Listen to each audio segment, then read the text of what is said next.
Hey, what's up, YouTube? I hear Brandon about to showcase his Evilswarm deck, and let's get into it. Alright, so basic 40 card deck. Not a lot of variation from standard builds, but there's a few things that I think needs to be played over others. Three casters, my bad. Triple heliotrope.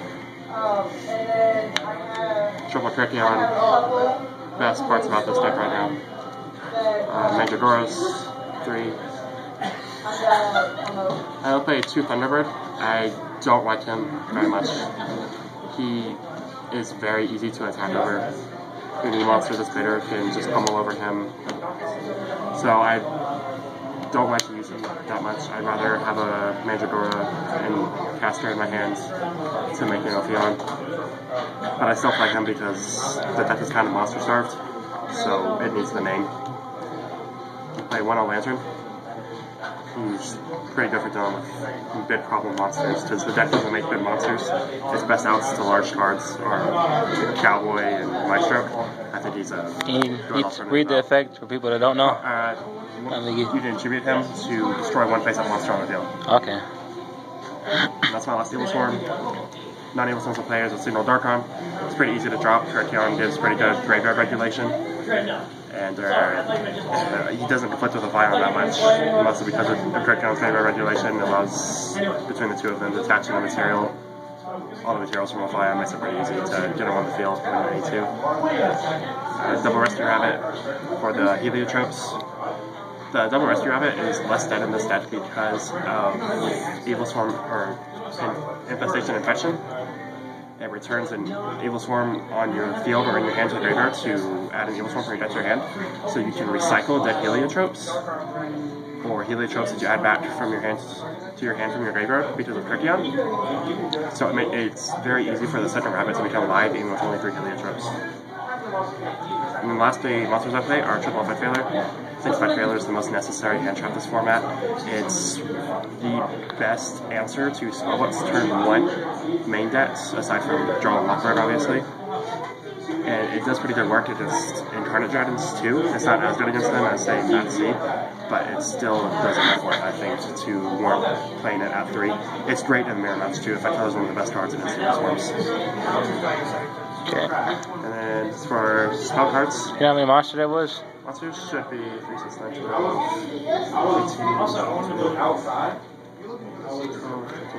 15, 21. Okay. Spell cards are 9. Triple Infestation Pandemic. Super Lance for all Evilswarm monsters you control. You like it at 3? I see a lot of people playing 2 now. It's kind of dumb. Part of the reason it's at 3 is because I play 3 Ophions in my main deck. The plus you get off of searching for Ophion is one of the only things that justifies caster. Because caster by himself is a minus. It's dealing with him and another monster. So to search for the Pandemic, it's one of the best options you have for just. I don't like getting minuses. So playing 3 Pandemics is one of the best ways to avoid those minuses. And Pandemic's one of the best outs to Spellbook and Fate. And Spellbooks, I think, are one of this deck's hardest matchups. Their game 1 is just atrocious. Spellbooks do not care about a fly-in at all, unless you're maining Eradicators and you happen to draw them. It's not a good matchup for you. And I also play 2 dresses.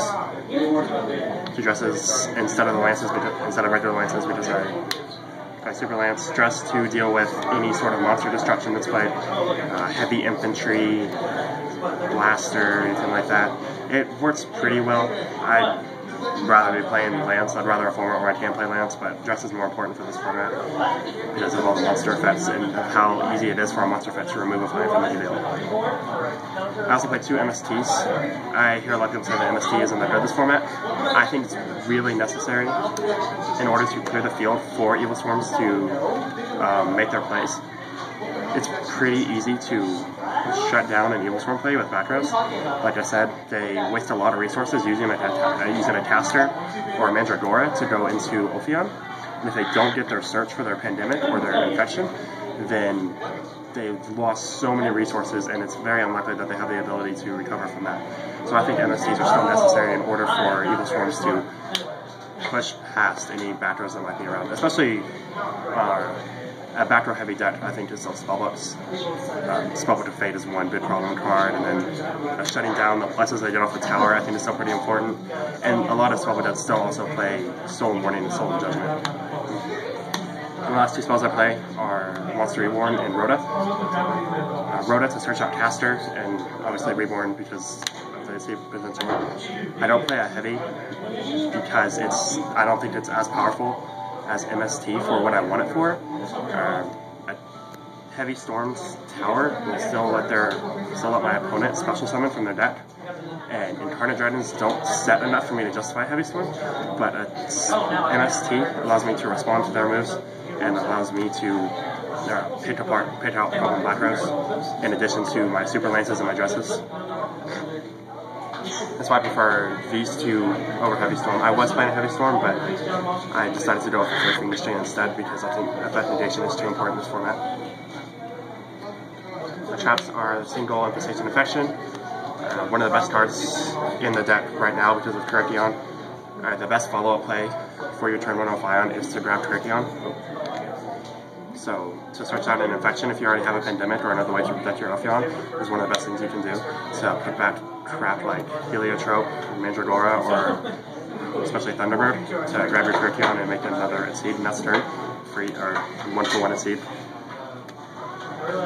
Play one Warning and one Judgment. I think they're still powerful enough that they need to be played to protect your game-winning plays and to protect you from defining cards like High Priestess or Big Eye or Draco Sack. Even if they have the potential to remake them, like say with Life or with more Incarnate Dragons going into another Draco Sack or Big Eye, I still think it's important to deal with the right monster at the right time, so I'd rather not take these two out. Double Safe Zone. I was playing 3, but a card I like to accompany Safe Zone is Dark Illusion. When a face of dark monster you control is targeted by a card effect, you can negate and destroy. I think Dark Illusion is really good for Blaster, anything that Safe Zone or Dress can't protect against, because if they've already been targeted by something, then Safe Zone and Dress can't protect your Ophion or whatever you have on the field from being destroyed, but Dark Illusion can. One thing I like it for, it's not a tier 1 problem, but it is a matchup that Evilswarms have a hard time with, is Constellars. Pallades is a really hard monster for Evilswarms to deal with, and Dark Illusion is a very good out to them. The last 3 traps are 3 Fiendish Chains. That said, I think effect negation is really important for this set. Shutting down Spellbook Condition is one of the best things that you can do against spellbooks. They might have the Wisdom, but Fiendish Chains still, if they don't have the Wisdom or a Book of Moon, Fiendish Chain shuts down their play and allows you the turns you need to set up and deal with the pushes. It's also really, I think, is really necessary against Incarnate Dragons, dealing with Big Eye, dealing with Draco Sack, all the rogue decks that Evilswarms have a hard time against, like Fire Fists and Constellars. This is a really good card to use to deal with them. Evilswarms, they have a really good matchup against Incarnate Dragons. They don't have as good a matchup against spellbooks, and they have a lot harder matchup against all the tier 2 decks, like Gadgets, Constellars, and Fire Fists. So I think they still need to worry about those spots. So I'm not maining Eradicators right now. They're in my side deck. I think it's more important to have the effect negation. Alright, cool. You said it's 40, right? Yes, exactly 40. And that's for the Esther deck.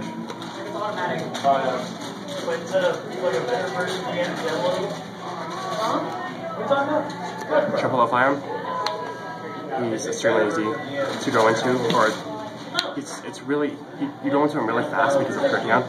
So playing 3 becomes really necessary just because of how big he is and the plus he does with Tachyon. You pretty much have to play 3 right now. Double Bahamut. I was only playing 1. I was trying to play an Evilswarm Nightmare instead of the second Bahamut because of what I had seen Japan doing. But I think the second Bahamut is too important. It's just the fact that it's your own big eye gives you too many power plays, especially when you can follow it up with an offline or something. If it's a non-tier 1 deck, like the ones that Evilswarms have a problem with, Bahamut is one of your best answers. One Ouroboros. Ouroboros is not necessary in this deck. I've never wanted to go into him when I can go into either Bahamut or Shockmaster. I still play it because he's a 2750 beast deck and he can take cards on the hands. So I think it's so necessary to just play the one in situation where you need him. I think he's slightly less situational than someone like Nightmare, where if I were to want to go into him, I'd probably just want to go into the Flayon instead. That's for Nightmare, not Ouroboros. Yeah. Non-Evilswarm seats are staples: Cowboy, Burn for Dame, or Attack over big problems if I don't have a Lantern. Dweller for Mermails, and potentially for Incarnate Dragons if you get the right setup. Maestro for Donor Beaters. Direwolf for any problem card. Latch of Acorn. I don't like Latch of Acorn that much. I don't think this card is unnecessary. There's not a lot of small monsters that are hard to deal with. The deck has a problem with Zenmaze. But personally, I hate the fact that you have to go into him just to deal with something like Zenmaze. If you do, you're not getting your plus off of your Ophion or your Bahamut or something. Instead, you're stuck with him. He's unprotectable by your Super Lances, your Infestation Pandemics. You have to have a Dress or a Safe Summon to protect him, and he's usually only good for protecting that one card. So I really don't like him, but I don't want to take him out because of how hard this deck has when it's trying to deal with Maestro or Gotchi or Zenmaces. It has no real outs to them, so I'm keeping it in for now, but I want to understand I don't like it that much. Then Shockmaster, obviously, if you can go into him against Spellbuster and Incarnate Dragons before they do something, it costs follow monster effects, it's almost auto win unless they just have the proper responses. I'm playing one team of the Feral Imps because I'm citing a Reptilian Basket. I'll explain why I think that's good against the Incarnate Dragons in a minute. One Gemini Pearl, just to deal with big beaters. I have no other options. It's one of the best outs to a Flayon for any seeding deck because of the 50 over. And because we don't play Lances, we play Dress. We don't play as many Dresses as the Super Lances. It's really easy for an opponent to go into a Gemini Pearl and just beat over us. So I think this is one of the best counters to Evilswarm. We have a really hard time dealing with him. And then the last card is a Catastor, Justice Catastor. He's really easy to make if you have Effect Veiler, Mandragora, just special the Mandragora, and normally Effect Veiler. Cool. And then the side card that I was talking about is Reptilian Basket. I think it's really good for against Incarnate Dragons if they make a first turn Draco attack with 2 cards on the field. Reptilian Bastion is searchable by King of the Feral Imps, and her effect is she can't be normal summoned or set. She's special summoned by attributing 2 monsters with 0 attack from anywhere on the field, and then once per turn you can destroy 1 card on the field.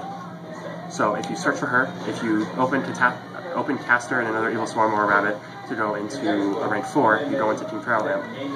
As a King Feral Imp to search out her, and then tribute the 2 Dracosat tokens on your opponent's side of the field, special with Bastion, then use her effect to destroy Dracosat. Then your opponent is then left open for an attack from a Basti and the King Feral Imp. If you have protection for the Basti, then that's another card you have to protect for that turn. But at the worst, it's 4,900 damage against your opponent for the cost of 1 to 2 cards, and you get rid of the Dracosat. Especially because Dracosat's a hard card for Evilswarms to get rid of. And that's mostly what I talked about. The rest of the side deck is pretty standard. I'm probably not going to keep it the way it is. I have a Rapids in here right now. I have my Heavy, my Matt C's, Troll Motors. I have a few random cards in here I don't know how to feel about. Okay. Alright. Well, go check out his channel. What's your channel name again? Colorado Springs CCG? No, your channel. Yeah, Colorado Springs CCG. I thought yours was Hatchet64. That's my username. What? Yeah. Alright, well, go check that out.